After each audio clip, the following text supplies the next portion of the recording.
From courtside of the virtual hardwood, it's the NLSC Podcast, a weekly show for basketball gamers and hardcore hoopheads. And with you once again, I'm joined as always by my co-host Derek, aka D43. Derek, not everyone may know this, but we actually have more basketball games to look forward to this year than just NBA 2K. It's time to check in on one of them, NBA The Run, so please, tip us off. Yeah, we wanted to give an update on NBA The Run, a game being developed by Play-by-Play Studios, which is a team of 35 people, Andrew, which I just found out via their Q&A. On their site, it states, coming in 2026, take your favorite NBA stars to iconic streetball courts around the world in this fast-paced online 3v3 basketball game. Stack wins, earn cred, and become the GOAT of the run. And very important piece in there, it states online 3v3 basketball game, which isn't super popular at the moment with the NLSC community. But yeah, this game is coming to PC, it's coming to Xbox Series X and S, as well as PS5, and they've done a lot of advertising for this game, a lot of marketing. They're all over Twitter. They're commenting on other posts, posting videos, including a new trailer featuring 3 former NBA MVPs. And it's a mixtape showing Jokic, James Harden, and Joel Embiid highlights. So we'll be discussing that trailer. We'll be discussing the Q&A they had with the community and more. But what were your initial thoughts when you saw the former MVP mixtape? I'm still trying to keep an open mind about the game. And I do like the graphic style. The animations, like a lot of people have pointed out, are a concern. They do look stiff still. And this is something we've talked about before, the first time we talked about NBA The Run, some episodes back, that it did look stiff. It didn't look as smooth as NBA Street Volume 2, which came out over 20 years ago. So that was a concern. And it still is a concern. The dunks look nice, but moves like the step back that James Harden performs and some of the passes don't look crisp, don't look smooth, still kind of concerned about how it's going to play. And the biggest thing for me is that even if it is polished up a little bit more, even if it plays better than it looks, the 3v3 online, Derek, and I play a PvP game, a darts game. I mentioned it before on the show and in articles. I'm not going to mention the name because it's going to come across as an ad, which I don't want to do, but I've gotten quite attached to this PvP darts game, a mobile game. And it does have some offline modes, but I do enjoy playing it random matches with people around the world. But with a basketball game, Derek, I've played online. I know how it goes. I want that offline experience. So, on top of being concerned about how the game's going to play, the animations and so forth, I'm still turned off by the online PvP. Yeah, I agree. I'm going to give my thoughts on the trailer. Similar. I think this game has some raw thrills to it. The company that made NBA Superstars, as it relates to the shooting and jumping animations. You can see it. The players are just rocketing off the floor. It's like a quick, snappy, unnatural animation. And I think it just makes it look a little cheap, to be completely honest.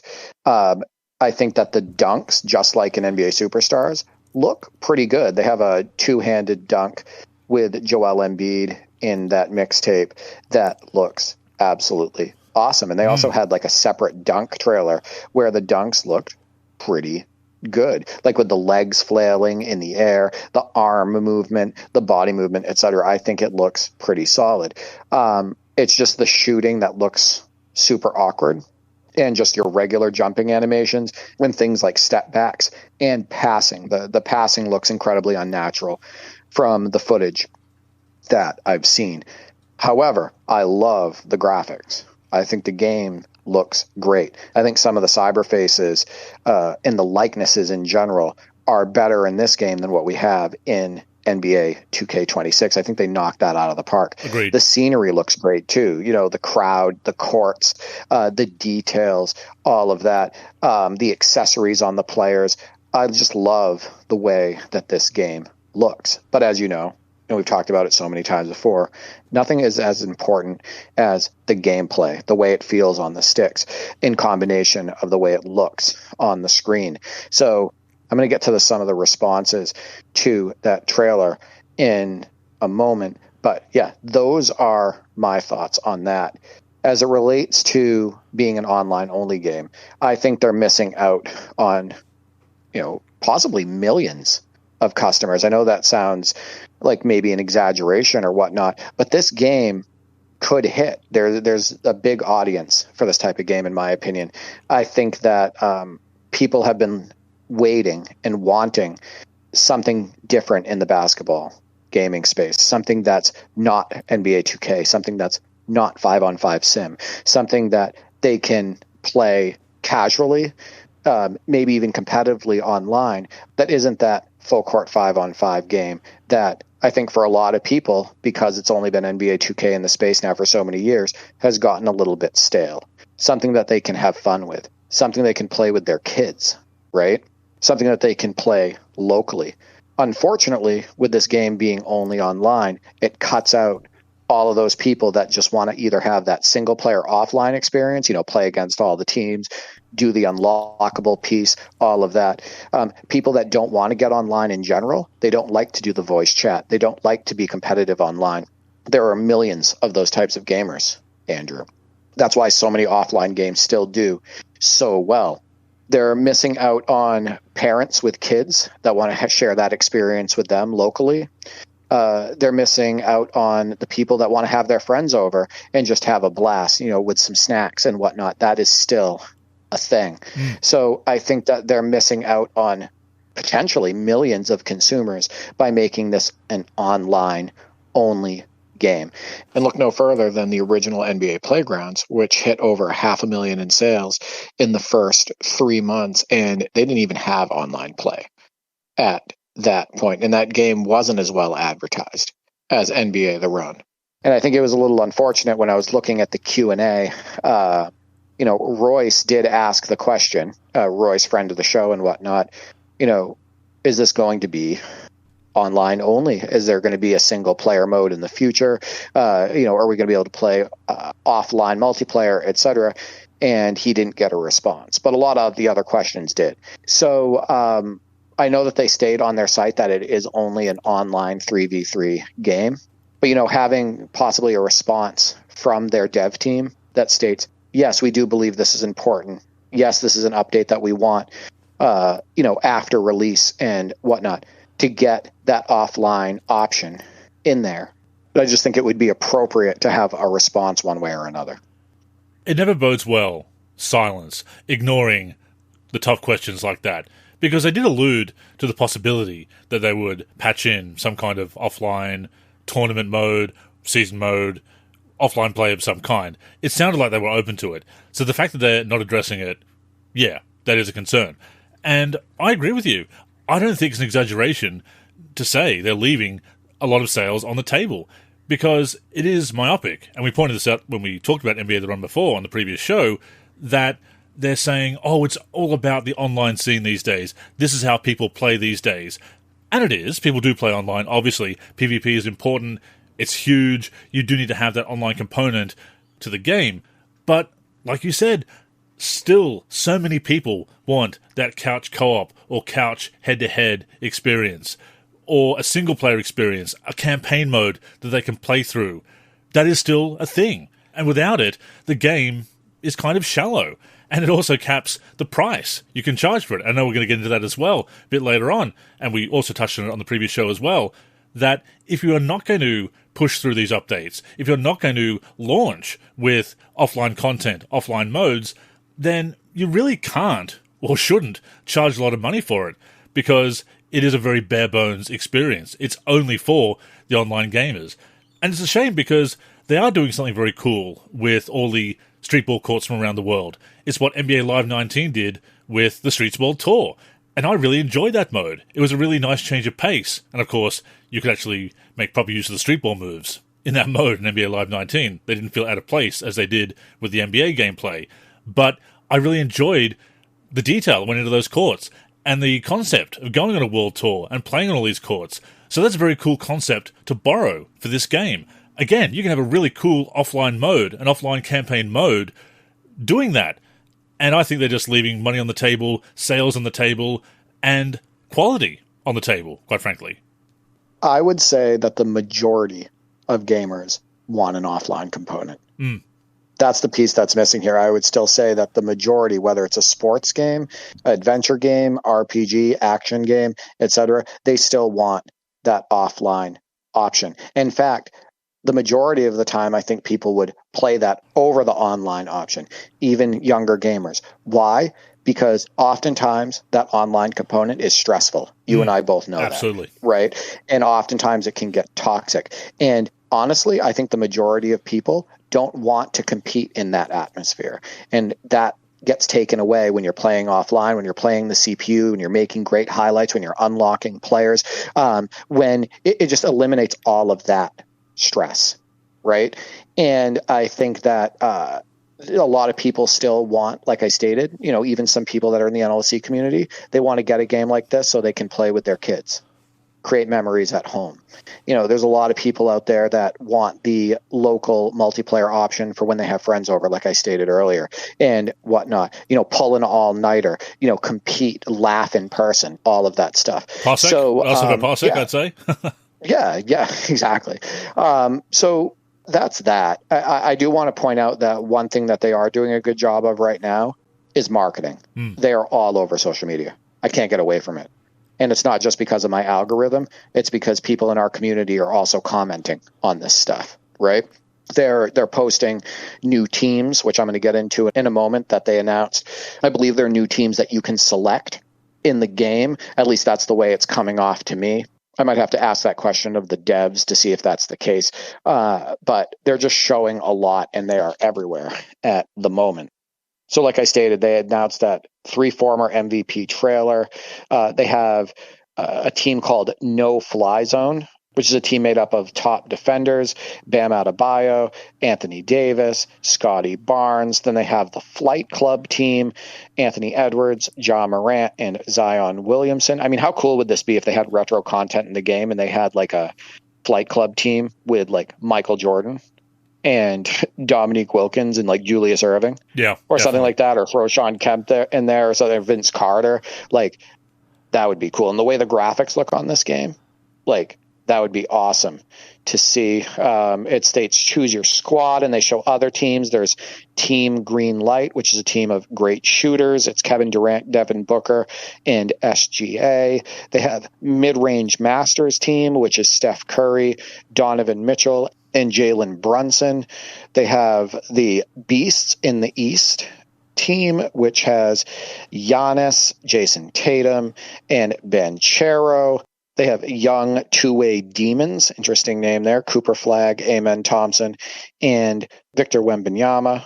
So I don't know if that's all of them, but those are the ones that I saw on social media. I don't know if these teams are teams that you can select in the game, but that's the way it's looking, and I think that looks cool. However, I'm sure that you can mix and match the players regardless if these are teams in the game or not, or if it's just advertising. But all of the players look good. All of the cyber faces look good. The art looks great. So I think people are going to love that aspect. But like I stated before, it really does come down to the gameplay and the gameplay options, right? And the gameplay modes.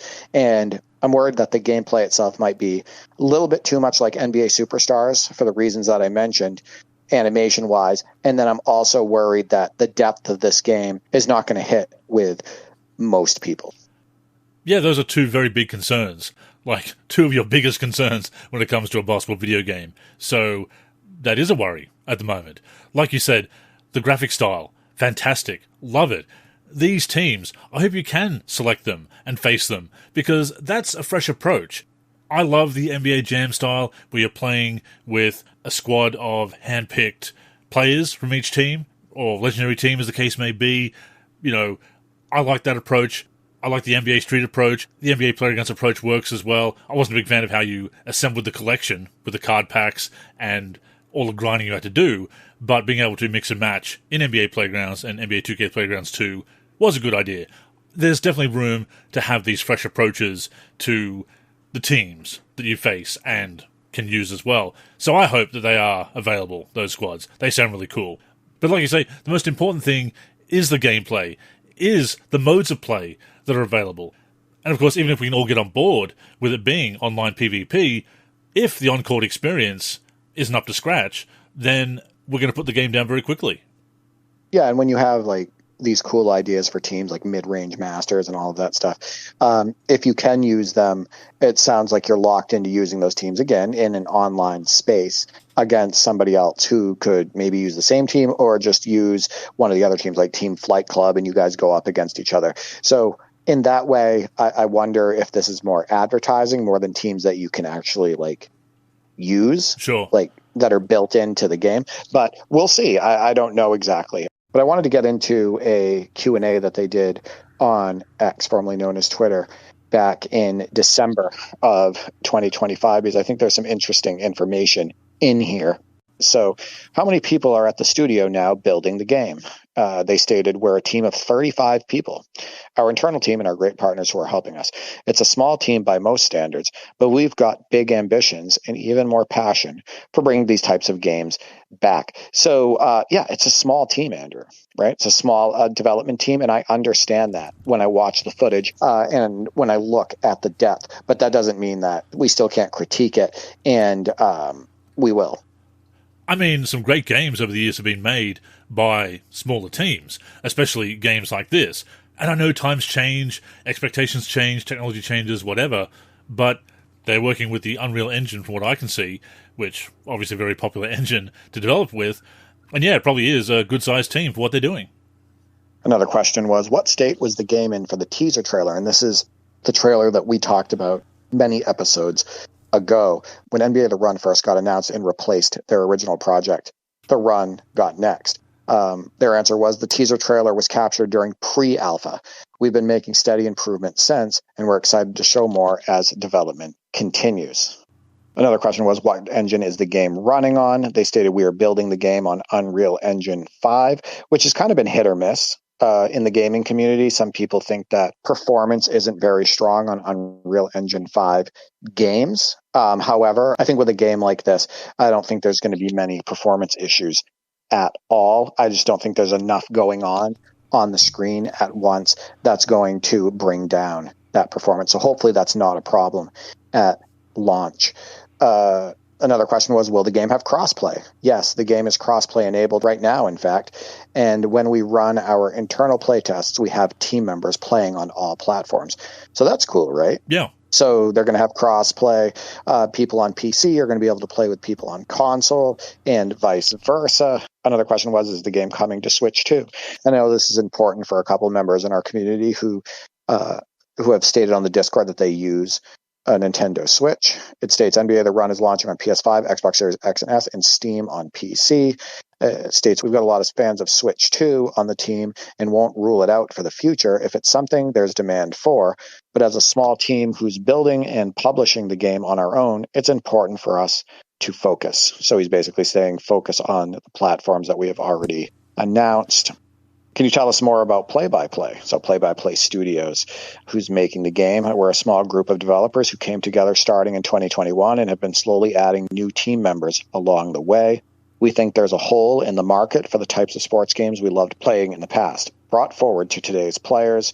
Our goal is to create games and experiences that will be played together and be remembered forever. And they go on to talk about some of the team members. I think the important piece that's missing, though, is they're talking about the games from the past, but those were offline experiences with unlockables and just people doing that local thing. And I think that that's a big piece, again, that's missing with this game, and it's going to turn a lot of people off. Another question was, is this a free-to-play game? If not, how much will the game cost? They state we are not a free-to-play game. We're still working out pricing right now, but rest assured our goal is to deliver a highly crafted game at a reasonable price. And then this one, Andrew, will there be microtransactions? They state not at launch. One of our main pillars has always been around getting you into the fun fast. We don't want you spending a ton of time in a store. That may come later, but we know your time is valuable and we want you focused on playing ball. So yes, there will be microtransactions, sounds like,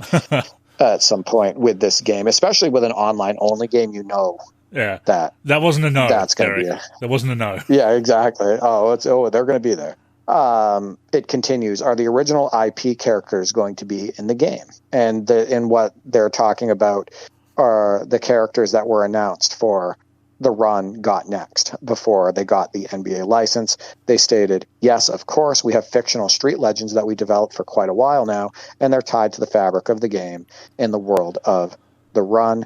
And they stated, we have grown too attached to them to let them go. And that's cool.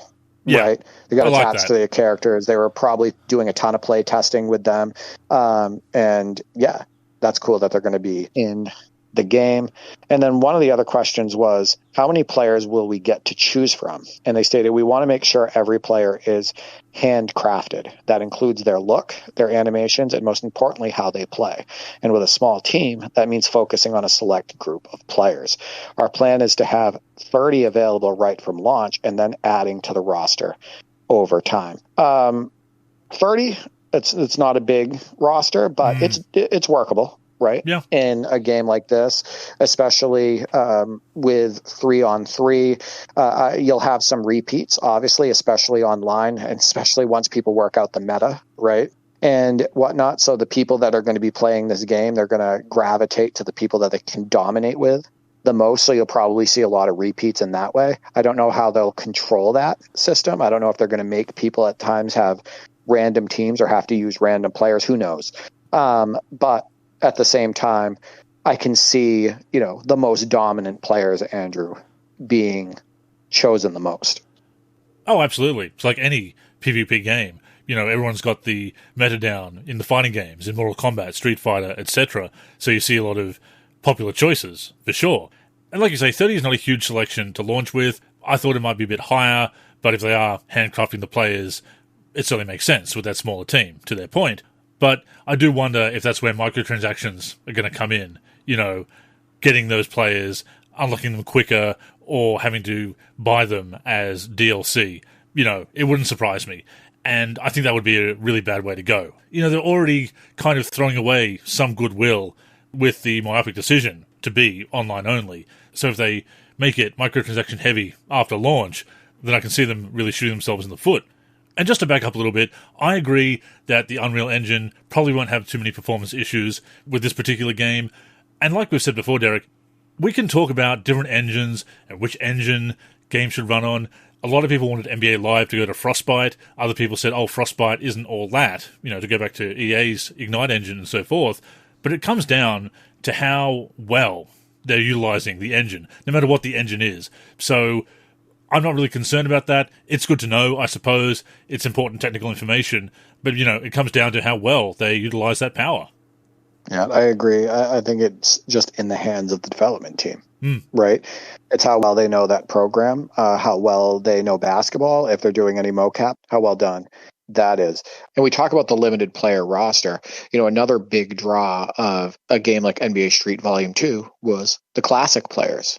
And, whether they're unlockables or whether they're, already available in the game, people love using the classic legends. People love throwing Vince Carter on the floor, Michael Jordan, Magic Johnson, Kobe Bryant, etc. Whatever classic players they could license that would be fun to use in a street-style game, it would benefit them and the consumers to have that content in the game. Before we go on, a reminder that the NLSC podcast comes out every week on the NLSC, nba-live.com, as well as our YouTube channel. We're also on Spotify, Apple Podcasts, and other podcast apps. If you're listening on any of those apps, we'd greatly appreciate a review. To keep up with the show and everything we're doing with basketball gaming in general, connect with us on social media. On Twitter and Facebook, we are the NLSC. We also have an Instagram, NLSC Basketball, and on YouTube, we're youtube.com/NBA Live Series Center. Once again, visit us at nba-live.com, where in addition to the podcast, you'll also find all of our original content, as well as our forum and modding community.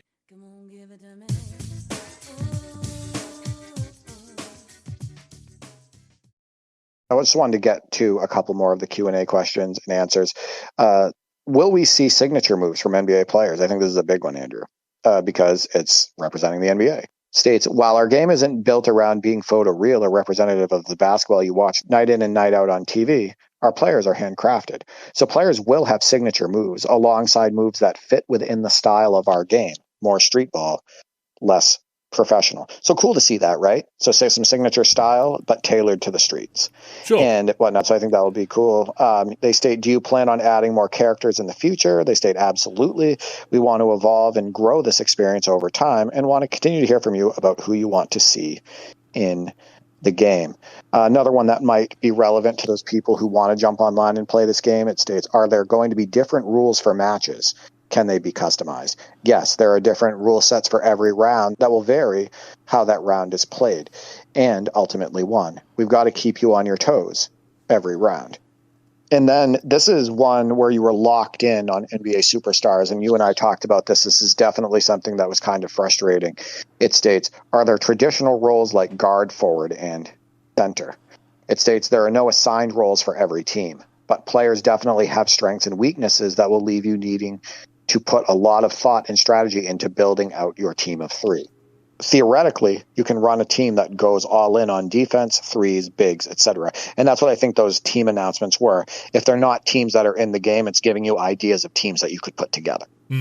Right? But yeah, that was a problem with NBA Superstars. I believe you were locked into different positions and the game chose your teammates. And I like the sound of a lot of these ideas. I like the passion. I like the fact they are trying to have some familiar features, familiar gameplay, while also trying to innovate, trying to do some new things, do their own thing, so it isn't just a rehash. As I said on the previous show, it is always a bit of a concern to me when they talk about, oh, we don't just want to rehash the past, we're going to do something new. Because too often it feels like they throw out the good stuff, the building blocks that made the old game so great, they forget about those and try to reinvent the wheel in ways they shouldn't. But those are some good ideas they have there. And I do love that they got the NBA license. I love that the NBA reached out to them when they saw what they were doing and they were able to come to that agreement, because it suggests that other developers can get the NBA license as well. It's not going to be exclusive to 2K.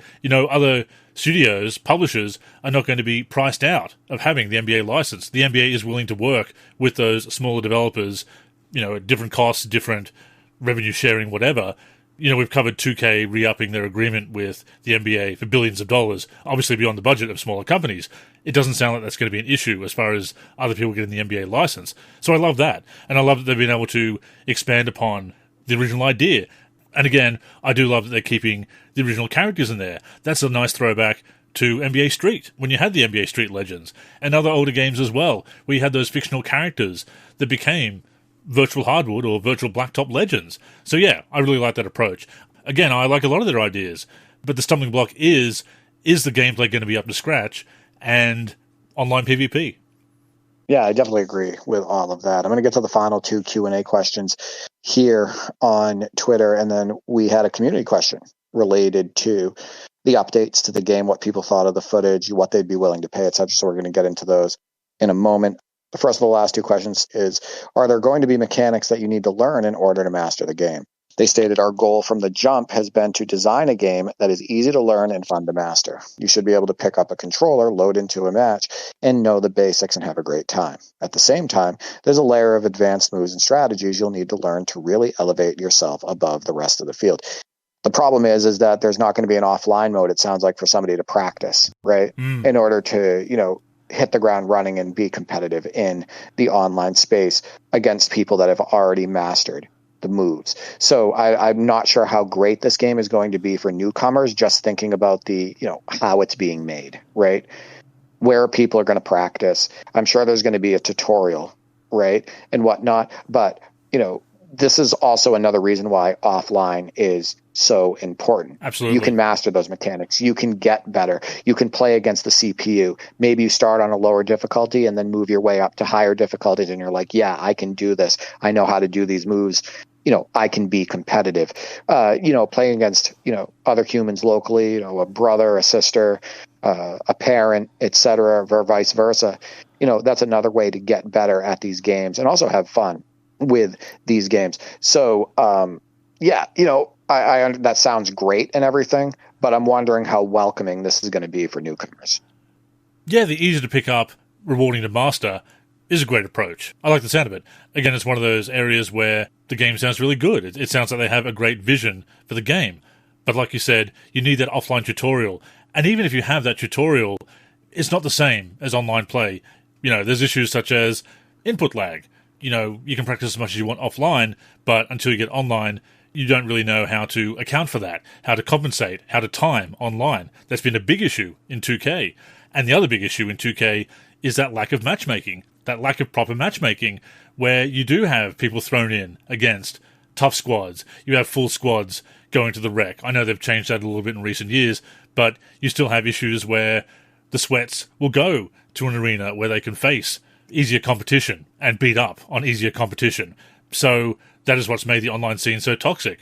If they don't have proper matchmaking, if they don't let people get good at their own pace and face competition at their own level and level up and face that type of competition and learn the game and be able to master the game at their own pace, that's going to be a very unwelcoming scene. And like you said, you want this to be welcoming to newcomers, because that is one thing that 2K is really doing a bad job of these days.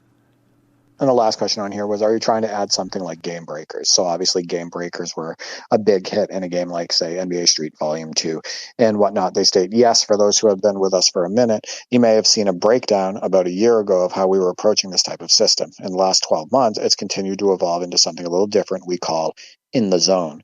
We'll be breaking that down in the coming months. So that's kind of cool, right? To get in the zone. I like that idea. I'm sure it's going to be implemented nicely into the game. There was a question on here that wasn't responded to, and it was from our friend Royce Brink 14 on Twitter.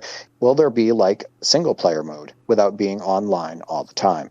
Will there be legends in the game? Will there be WNBA players in the game? Will there be night and day games on the courts? How many courts will be in the game? How many jerseys will be available to play in?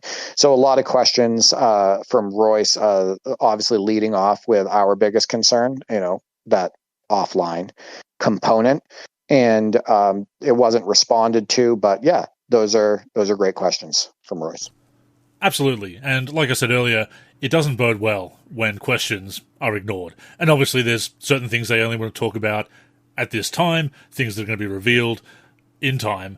But yeah, it is kind of a concern.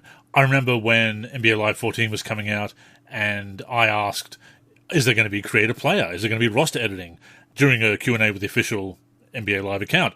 And they just ignored that because they knew it was going to be bad news. And we've seen 2K do the same thing as well.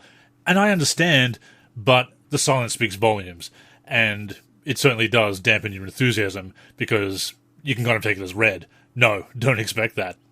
But yeah, as far as in the zone, kind of having that game breaker, on fire mechanic, if you will, having that arcade mechanic, I think these kinds of games do benefit from that. They do need to be balanced. I still look at On Fire as the ultimate power-up. I know a lot of people do prefer NBA Street. They like the game breaker. I enjoy it too. But the thing that I've always enjoyed about On Fire, Derek, in NBA Jam, is that it's fairly straightforward to get without necessarily being too easy. It can also be very powerful, yet at the same time, it's not overly difficult to counteract. It's very well balanced. It looks cool. It's satisfying. It's kind of the ultimate power-up in basketball video games, to my mind. I think the best NBA Jam games just did such a great job with being on fire. Tim Kitzrow, his commentary enhancing it, the visual effects, the balance of that power-up. So any arcade basketball game power-up, I kind of judge against being on fire. Game Breaker is a pretty good yardstick as well. NBA Playgrounds, I think, did some good things with the lottery pick system. Some of the lottery picks, not that exciting, not really powerful enough. I did like the idea of how they rewarded clean play. That was interesting. You balance the ability to shove players down to get the easy steal with building up the lottery pick bar to get that power up. Interesting approach. I don't think it worked out quite as well as Game Breakers and Being on Fire, but again, these mechanics definitely have a place in arcade games, so yeah, I'll be interested to see what In the Zone is. The last power-up of sorts, called In the Zone, if I remember correctly, Derek, was actually in the Xbox 360 version of NBA Live 07, the top level of Freestyle Superstars in NBA Live 07. Not a terrible idea, I suppose. Certainly a terrible game, though, so it wasn't really fun to use in that respect. But anyway, we'll see what it entails, and hopefully it is balanced and fun. Yeah, I think when making a mechanic like that, like an in-the-zone type thing, a game breaker, etc., I think you either have to make it so it's very hard to get, but once you get it, you can dominate with it, right, for a short period of time, and that's satisfying. Or it's something that you can get a little bit easier, like the lottery system in Playgrounds too.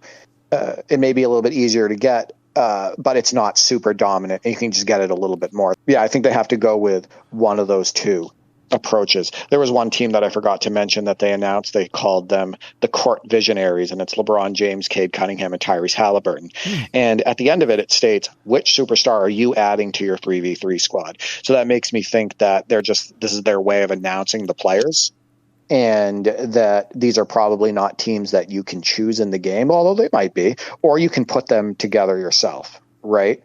When you're doing these online matchups and whatnot. So who knows what they're going to do with that exactly. But yeah, that's the way they announced a lot of the players.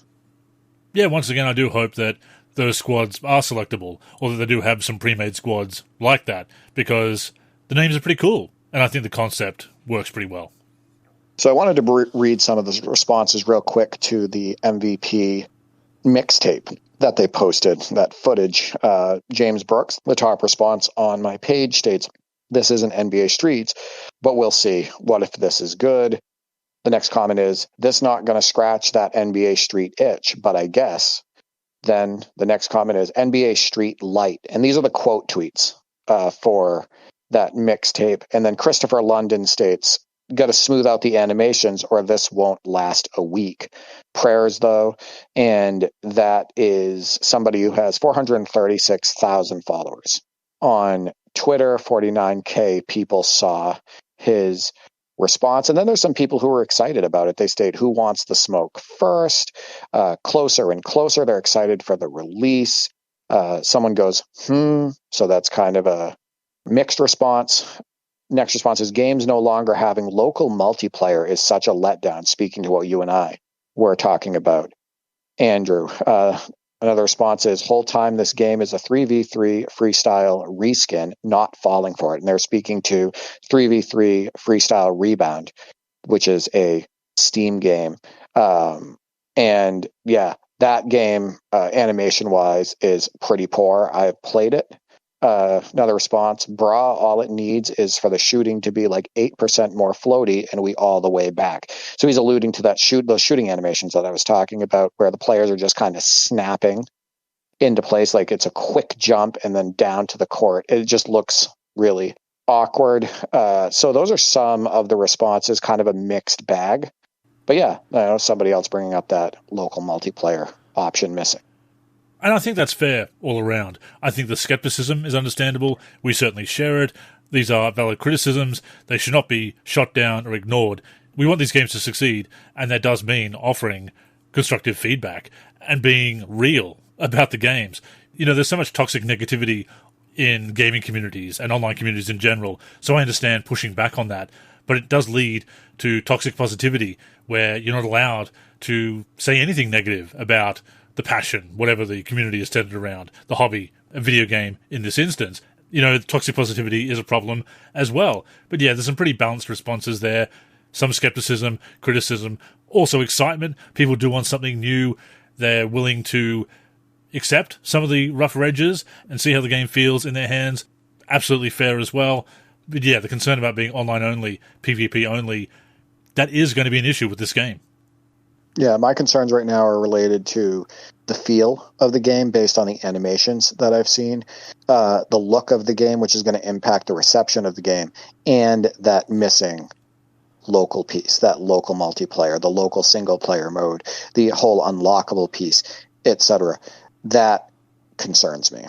So let's get to what the NLSC community is stating. I stated, "Basketball gamers, does this new footage of NBA The Run get you excited for the game? Also, on a scale of 1 to 10, how would you rate this footage? 10 being great-looking graphics and gameplay. Also, lastly, what would you be willing to pay for this game?" Now, people didn't really answer those questions directly or in order, but some of them did, and we got quite a few in-depth responses. So first, we're going to start on X. Steven at the Live King states, "The lighting looks good from those angles, and the animation quality has improved, but they look too snappy," which is kind of to my point. "Still going to buy it. Sucks that it's online only. I would rate it about a 7 out of 10 right now. If there was offline play, I would go higher. Game could get stale real quick." We definitely agree with him there.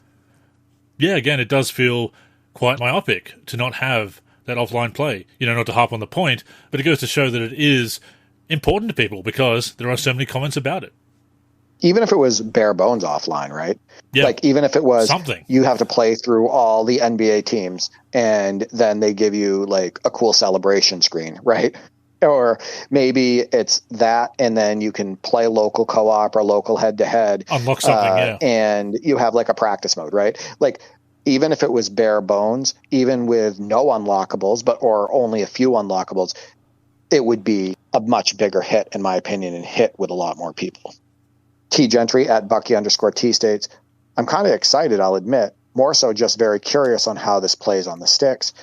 He states it's a 7 out of 10 on what I've seen. James Harden's step back in the footage made me laugh a bit because he literally slid backwards super fast, but the dunks look pretty good. To our point, the dunks look pretty solid. And then he states he would pay $25 to $40 for the game, $40 being the max. I asked him, would you pay $25 to $40 if it was online only? And he states absolutely not. So I don't think a lot of people that are seeing this realize that it's an online only game, because the only way that you're really going to see that is if you go on their main website or if you're digging for it, right? So a lot of people are seeing this footage and they don't understand that this is online only. And the proof of that is when I ask them about, would they pay for it or would they pay the same amount? They say no once they find out.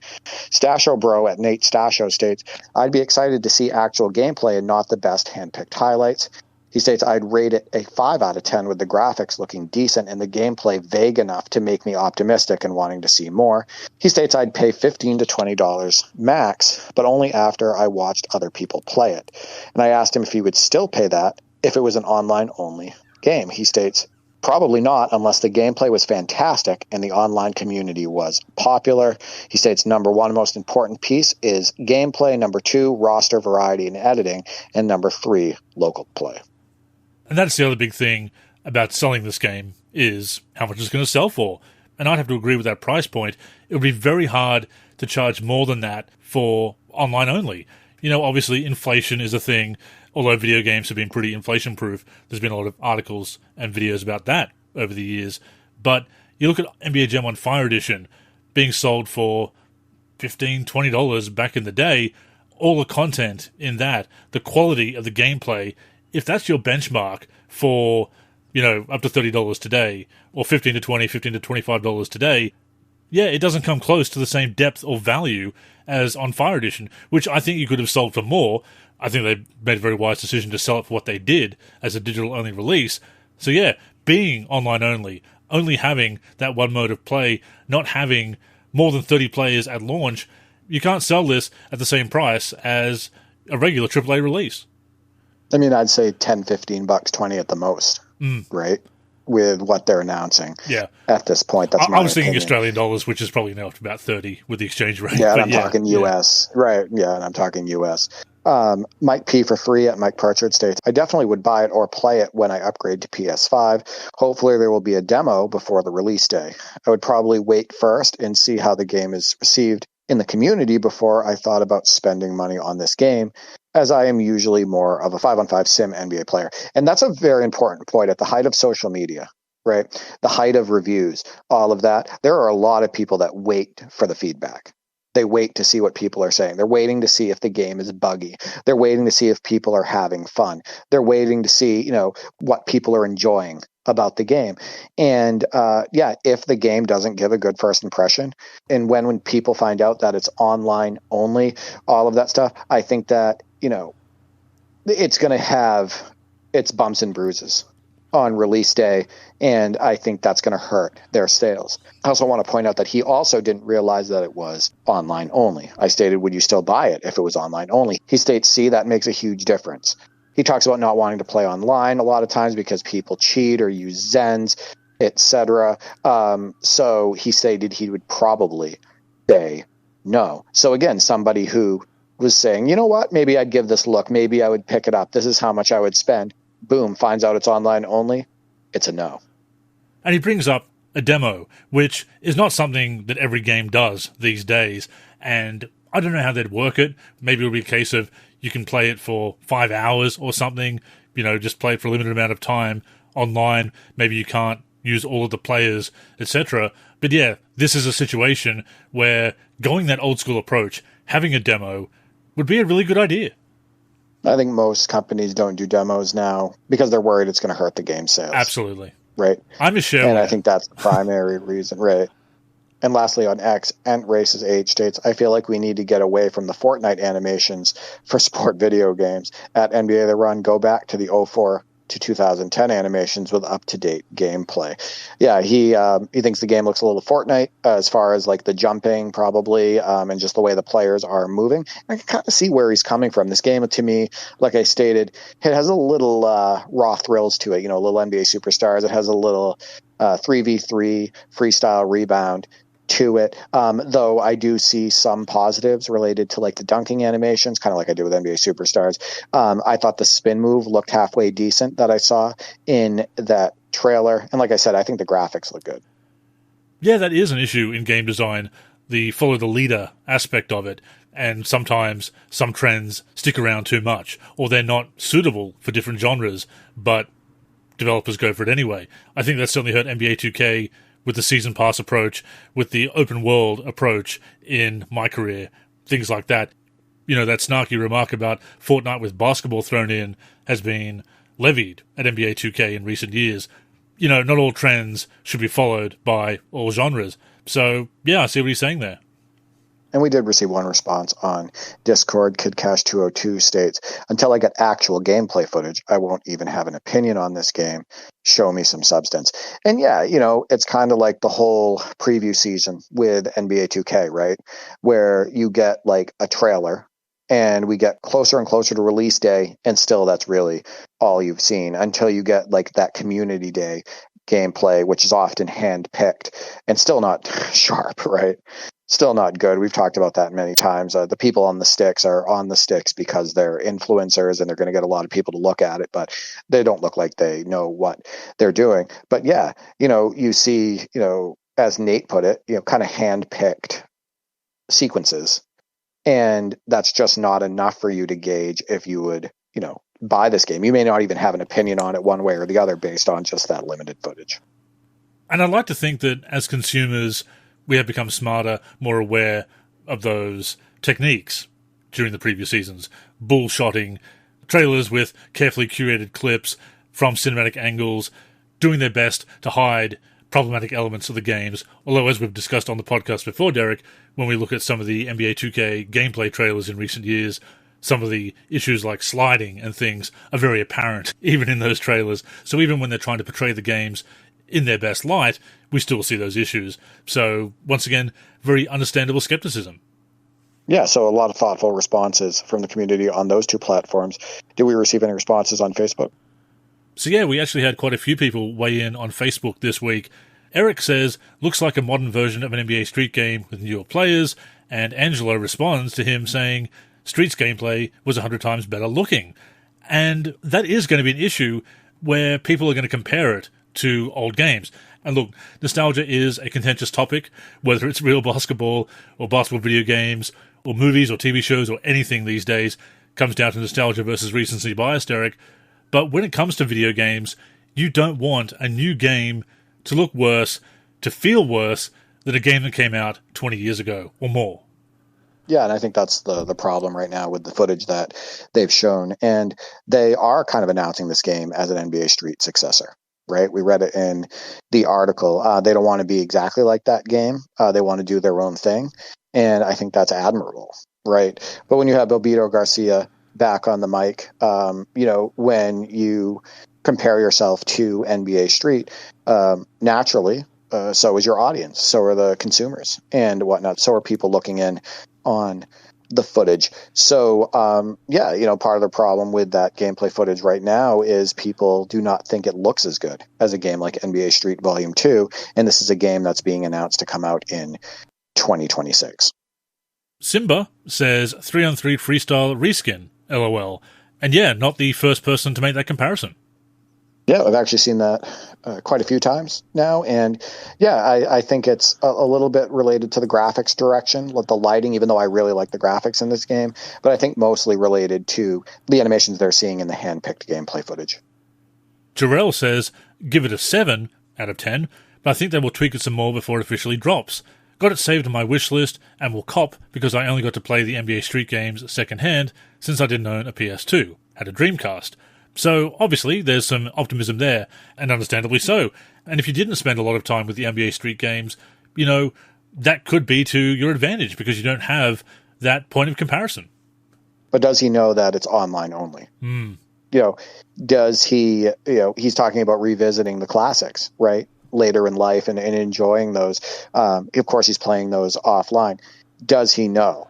And I feel like I should have included that in the community question, because what I'm realizing is a lot of the comments supporting this game, including from our very own NLSC community, they're not aware that it's being released online only. And when I asked them, would you still get this game if you knew it was online only? Pretty much everybody is saying no. Yeah, it's one of those things that's kind of flying under the radar for a lot of people and worth mentioning because, it does change a lot of people's answers. Yeah, I want to point out, too, that there was this post in early February, on February 4th, from somebody named Top Rope Gaming. States, my son and I are going to have so much fun playing this. It really takes me back and reminds me of a certain franchise from the 2000s that I spent so much of my childhood playing. And NBA The Run responded, those must be some impactful memories. Hope you can create new ones with our game to pass down to your son. And he states, we have a gaming channel on YouTube. We would love to collab with you guys in the near future. Will there possibly be any opportunities available leading up to release day? And they said, shoot us a DM. Is he talking about his son, playing with his son locally? Is he going to be able to create those memories with his son, sitting in their living room together, right? Battling it out, multiplayer, maybe trying to do unlockables together. He wouldn't be able to do that. Is that what he's thinking? And going by the profile picture of the guy who stated this, creating memories with his son and whatnot, his son is in the picture with him, and his son looks like he might be like 10 years old, right? Maybe even a little bit younger. So that he's not playing with his son online. He wants to have that local multiplayer experience. Yeah, and people like him might be in for a bit of a rude shock when it's made clear that it's online only. Joe Kwan says NBA Street Volume 4, and they're certainly trying to be that spiritual successor to the NBA Street series while doing something different. Jesus says, my question was never answered. Can you play exhibition games, or is it all pickup? It is online only, as we've been talking about throughout the episode. Renee says, the graphics and gameplay look promising, but I hope that's not the in-game play-by-play announcer, referring to Babito. Wes responds and points out that it is Babito Garcia, and that he is involved with Rucker Park, and of course NBA Street Volume 2, and that did change Renee's mind about having him as the announcer. Joe says, I'd give it a 6, so kind of an average score. Similarly, Victor says 6.5. Graphics are good, but the animation looks like NBA Jam, and there's a response to him from Big Dog, says that's the point. And obviously, they are going for that more cartoonish style, that arcade style. It doesn't need to be photorealistic in the animations, but you do want that smoothness. You do want it to look visually appealing when the game is in motion, and that's our concern, Derek. Not that it's not totally realistic. We want arcade games to kind of have that whimsical style, that cartoony style, if you will, but not have that stiffness. Yeah, are you kidding me? NBA Street Volume 2, you were jumping and your feet were at the rim, right? Like you're high flying, and that's part of the arcade fun. And there's supposed to be things that you can do in that game that you can't do in real life. But that doesn't change the critiques as it relates to how it looks and how more than likely it will feel on the sticks based on how it looks. Luther says 4 out of 10, so not as positive. Angelo says, looks like it tried to catch NBA Street vibes, but the gameplay looks and feels way off. With a waste paper basket emoji, no thank you. Micah says, online only, I'm good. The children can have it. I've got volume 1 to 3, NBA Street, obviously. And once again, people who are noticing that it's online only or having it pointed out to them, Derek, a lot of them are saying, no thanks. I'll say again, they're missing out on millions. I know you think that's an exaggeration. I think they're missing out on millions of people by not having offline options. Richard says, this crap doesn't need to be more than $39.99 for the base game Home Court Edition, $49.99. And I think that's a bit too expensive for a game like this. I think it has to be in that 15 to 20, maybe 25 US dollars, putting it up around 30, 35 Australian, probably around about 15 to 20 pounds for Mike and anybody else in the UK. So Obviously, Richard willing to pay a little bit more, but I don't think you can get away with that price point for a game that's going to be this bare bones. He called it crap and then he overpriced it. That was interesting.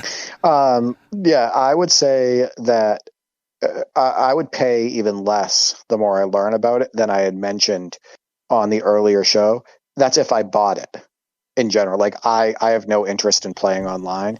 So I would only buy it with the promise that in the future offline became available. But like I stated, for the content that they've mentioned, the fact that it's online only, the fact that it sounds like there's only going to be 30 players at launch and whatnot, I don't think you can price this game more than $20. I think 10, 15, $20 max.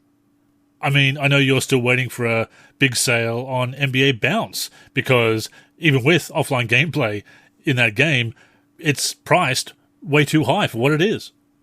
Yeah, I can afford it, but do I think it's worth that? Right? Absolutely not. So I'm not going to buy it. JS says, the models look stiff. The F is this. Garlito says, I'll play it. For real, for real. Brandon says, okay, this might actually be it. And Justin says, anything is better than 2K at this point. And we touched on that point as well, Derek, that 2K is feeling stale for a lot of people. Even though it looks like this game will have some rough edges, even though it is online only and not everybody is thrilled about that, it's still something to look forward to that isn't 2K. A lot of 2K fatigue. Yeah, the 2K fatigue is real. We've talked about it many times. We need competitors in this space. And I think that arcade or street style games are welcome as well, especially if they have the NBA license. Daquan says, looks trash. So is someone else who is not a fan of how it looks.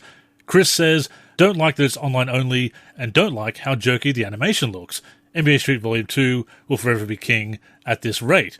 And Marquise responds to him, don't know why they want to tie every game to online. This needs to be a standalone experience with optional online play. I miss old school gaming.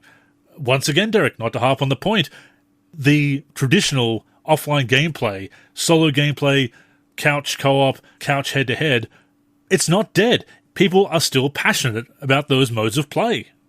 Yeah, there's still offline games in many different genres that do incredibly well and sell in the millions as it relates to copies and whatnot. I completely disagree about it being dead. I think that, the person that wants to put on a headset and, trash talk people online and get online and play with people in general and enter that atmosphere, which is often toxic and whatnot, that's not as many people as you think, especially when it comes to a game like this. I think that offline would be the most popular for a game like this. I got to be honest with you. I think that single player experience, I think doing unlockables, I think, creating great highlights, having great games, playing locally with friends or family and all of that. And, some content creators being able to post that, like that gentleman that we talked about with his son, they have a YouTube channel, they want to play together and want to post that footage. I just think they're missing out on potentially millions of consumers because the online scene, I don't think, is for everybody, not even close. Mask on Demon Baby says, we need NBA Street Volume 2 animations, not 3v3 freestyle animations. Again, a very popular comparison, Derek. Yeah, I've played both NBA Street Volume 2 and 3v3 Freestyle Rebound, and NBA Street Volume 2 blows it away tenfold. So I know exactly what he's talking about, the way the game feels, the way the players move, the pace of the players, all of it. The depth of the gameplay. What you're noticing is that the majority of the responses on all the platforms are mostly negative. You know what I mean? I think when somebody does give a comment like, you know what, yeah, maybe I will try this out, their next comment is, oh, it's online only? Yeah, I might not buy this, or I won't buy this. And it's pretty consistent across platforms. Obviously, there's going to be people that are like hyped about it. Maybe there are online gamers or people who play exclusively online that are like, well, I don't care. I don't really care about playing offline. And, I'll be able to post content on YouTube or, I'll battle it out with other people and they'll give a positive comment. But I'm not sure how many people that like these posts or say they're excited about it. I don't know how many of these people know that this is an online-only game, Andrew. And that concerns me. And I think that when this game does get released on Steam and when it's an online-only game, I think that the reviews could reflect that. Even if the gameplay is better than it's looking at the moment, I think that the reviews could be negative based on it being online only. Oh, agreed.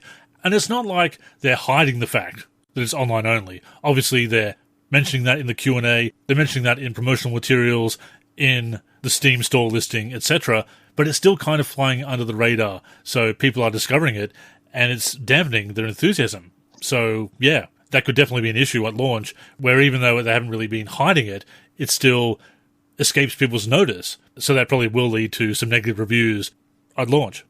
And finally, Wes says, graphics are what to expect these days, but the animations look kinda choppy, and not the smoothest.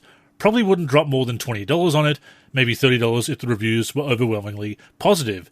So a very familiar price point there, generously going up to $30 if the reviews are impressive. But yeah, once again, people liking the aesthetic of the game, the graphics, but the animations not impressing. And that is so important, even if it is still early days, even if there is more polish. We saw what happened with NBA Live, Derek, that even though the 8th generation NBA Live games, to my mind, are better than a lot of people think. You and I have enjoyed going back and playing those games. Live 18 and 19, retroactively becoming a couple of my favourites of that generation and rising up in my rankings of all time. Not necessarily my all-time favourites, top 20, top 25, whatever, but I certainly rate them better than I did some years back. But still, a lot of people saw the game in motion, saw the trailers, saw the choppiness of the animations, saw a lot of legacy issues. It didn't impress them. That first look has to impress. And a lot of the trailers for NBA The Run haven't really impressed people as far as the animations, as far as how the game looks in motion. There are some good animations here and there, the dunks, like we said, but you have things like James Harden doing the step back, sliding into it in a really stiff way, the passes, etc. So it's vital that that first impression is a positive one. I'll say again, does he know it's online only? So you can't tell, right? Like, I don't know if this guy will buy the game if it's online only. I can't get past that, right? When I see all these comments and whatnot and how people are changing up their reaction, I can't get past the fact that I'm not sure how many people know that this is an online only game at release. I'll give my final thoughts before closing the show. I think that the graphics, they look great, right? I have no issues with them. I think a lot of the likenesses look better than what we see in even the newest NBA 2K game. I think that they do a great job with the accessories. I think the jerseys look great. I love the lighting on the courts. I like the crowd. It looks like it might have great atmosphere.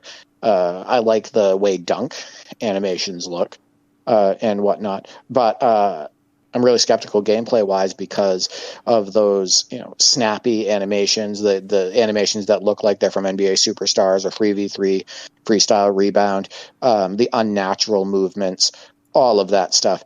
I think that could be a big problem as it relates to first impressions, whether it's gameplay that's posted on YouTube or other social media platforms, whether it's somebody streaming, etc. I think that could be a big problem. But again, I think the biggest problem is the lack of offline play. I think it's going to be the biggest sales killer, and I feel like they still have time to rethink this. So this is me pleading with them for the betterment of your game, for it to reach peak popularity, to get into most people's hands and whatnot. Have offline mode available at launch. The game was announced as being released at some point in 2026, so that could be in the fall, right? Who knows when they're going to release it? I know that it's not easy to implement offline play, offline modes, all of that stuff. I know that the development time is probably crazy. But at the end of the day, that's going to be better for your game. It's going to be better for your consumer. It's going to be better for your reception. Absolutely. I co-sign all of that. I hope that it turns out well. It may not be the game for you and me, Derek. It may be, if it's online only, it may not be something that we can get into, but other people in the community may love it. Is it going to be a smaller niche audience because it's online only? I think so. like you said, potentially millions of sales left on the table because it's not going to have that offline gameplay, but it might still find an audience. It might still succeed. I certainly hope it does, because if nothing else, that could inspire sequels that do have more depth, that do have offline gameplay, or it might lead to an update for this game, hopefully not DLC, unless they're adding a whole lot to the game to justify buying an expansion pack. I still hope it succeeds. I'm still glad to see it in the space, whether it turns out to be for me, for you, or not. There are some people who are clearly interested in the game. There is a lot of understandable skepticism. But yeah, we're not trying to douse enthusiasm. We're not going out of our way to be negative about the game. We do want it to succeed. We do want options in the space. Like you said, 2K fatigue, very real. There is room for an online PvP basketball game in the space as well. But clearly, it's not what a lot of people want, or they want to have that offline experience as well. Again, not to harp on the point, just seems very myopic to not have that. To say, oh, it's all about online these days. No, it's not. It really isn't. There's still so much interest in that offline experience, in that local head-to-head and co-op experience. So yeah, that is a concern. Gameplay, still concerning as well. Doesn't quite have the polish that older games did. A lot of people not getting the best impression from the trailer so far. But, we'll keep an open mind. We'll certainly keep tabs on the game, and hopefully it can succeed. Hopefully that does lead to an offline update, or maybe sequels, spin-offs, that do have that offline gameplay. We'll see. So when I first joined the NBA The Run Discord after the original trailer was released, there's people who will ask questions like this, and they'll critique.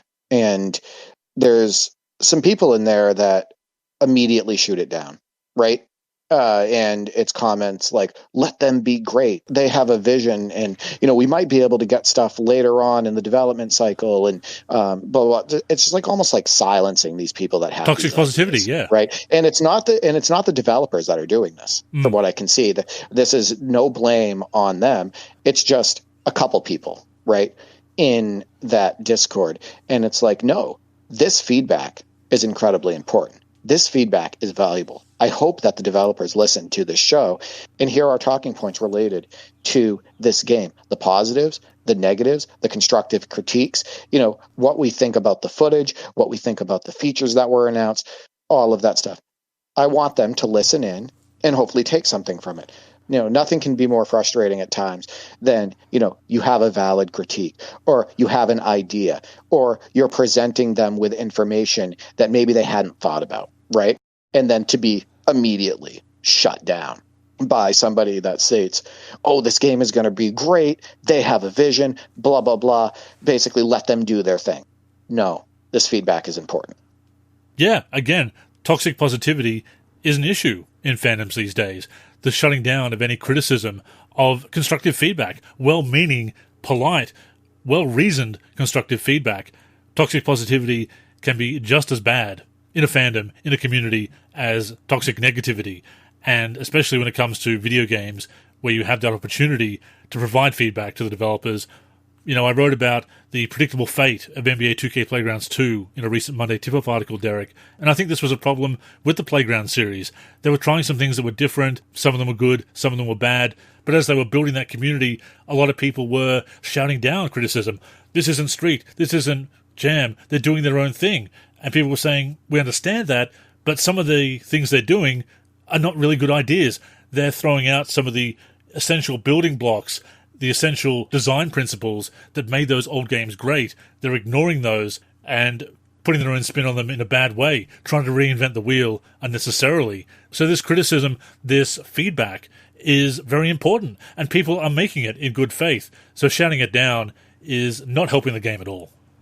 So thank you to the community who responded to this week's community questions. A lot of passionate basketball gamers out there, a lot of people with a lot of input, a lot of people with ideas, with great feedback, and we love to see it.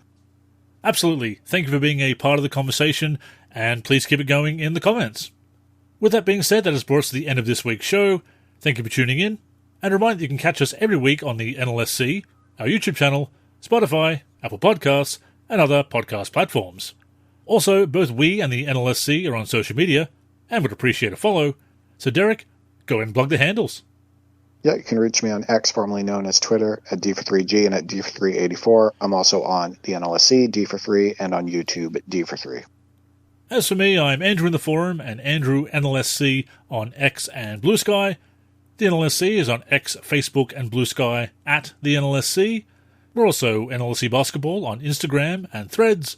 We're on YouTube at NBA Live Series Center. And of course, keep a look to the NLSC itself, nba-live.com, for all things basketball gaming. So, thank you again for tuning in, and until next time, I'm Andrew. And I'm Derek. Go get buckets, everyone.